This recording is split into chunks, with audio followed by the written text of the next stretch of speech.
because it kind of looks like part of the shed bottom, but it also looks like the crown of the project. It does. Where it starts to transition. Yeah, I believe it's Diller Scofidio and Renfro's. I just thought it was a pretty interesting take on some recent projects we've seen that deal with sort of the bubble glass like look. I mean, if you zoom in on this image, the interesting thing about it is that from a building technology standpoint, I'm not exactly sure how they're doing this. Like, there's some really interesting moves happening where it starts as almost like a flat curtain wall and then becomes bubbly at the top.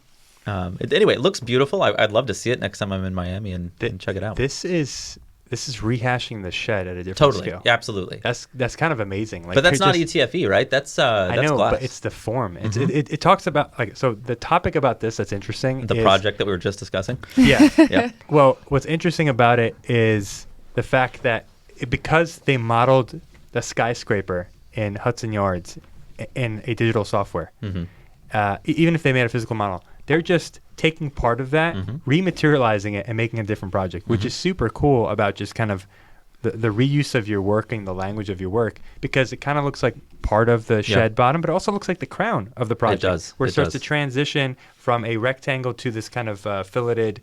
Even the proportions, right? It looks like they took their tower and almost compressed it and multiplied it. I had no idea. Once you said who it was done by, I was like, oh my God. Yeah, then you can see it. I see it immediately. Yeah. I think that's really cool. That like, you can even have that detail above the sign where you see the little filleted steel frame, that's an exact copy, or at least like a direct reference to the shed.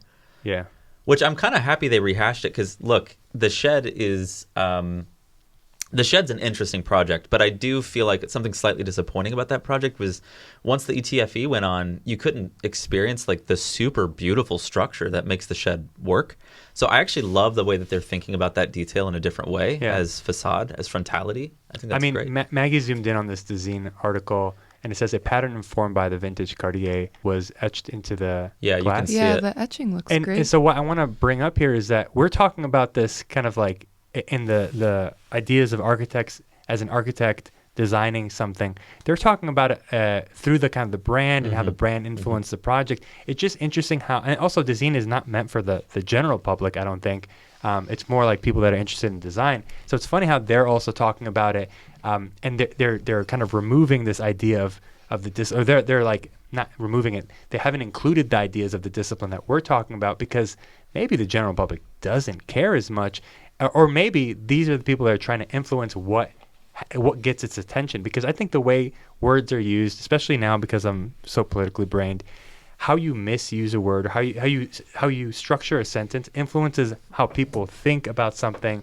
I'm not going to call it propaganda, but it's just once you frame something, you re-understand the project. For example, if this article included the project of the shed and kind of zoom in shots of certain qualities, then you can make an argument, and you don't even have to say anything. People could just look at it and understand the correlations. It's just interesting how, again, media is used to shape the way that you think about something. Obviously, we know that, but yeah, I kind of like where this conversation landed in relationship to the last two topics, because it's definitely about almost mimicking or understanding your own work. And as we know it, someone in DSR who maybe was involved in the other project is probably guiding a team and having somebody study these things. So there is a little bit of translation that happens here. It's not like it's one person modeling all of these things. So I do like this conversation about mimicry in that way, but it's also interesting to hear the conversation about the project and like the fact that you take one element and continue developing it in the next project, which DSR doesn't always do. So I kind of like seeing it in this moment.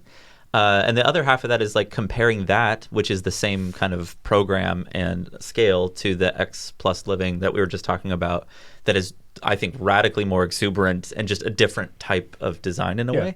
You can get a lot out of a very small space. Right. So. Absolutely.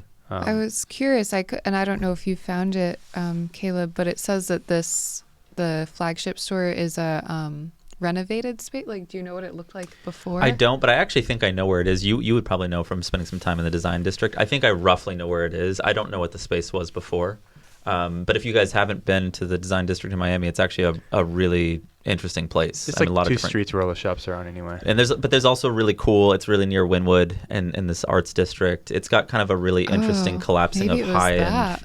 Oh yeah, that is the old Cartier. Yeah, absolutely.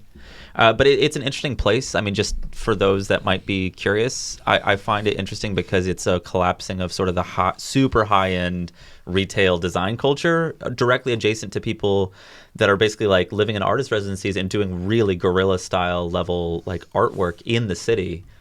So anyway, I thought that was we've talked about fashion a lot here today in this episode, where we talked about the clothes themselves, we talked about interior, we talked about pop-ups, we talked about very established architects doing flagship stores in fashion districts.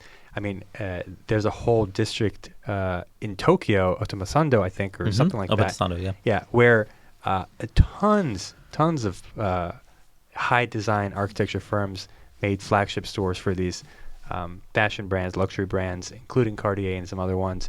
And it's just interesting how that works at the different scales when something is seen as a flagship versus something is seen as kind of just an interior at an airport, and how people interpret it. I think, for the most part, the public doesn't care about the outside as much as the interior. Right. The interior, which is very controlled, like when you go from Prada to Prada to Prada, there's a very similar. It's kind of like going to Walmart. It's like, I've been here before. This seems very familiar.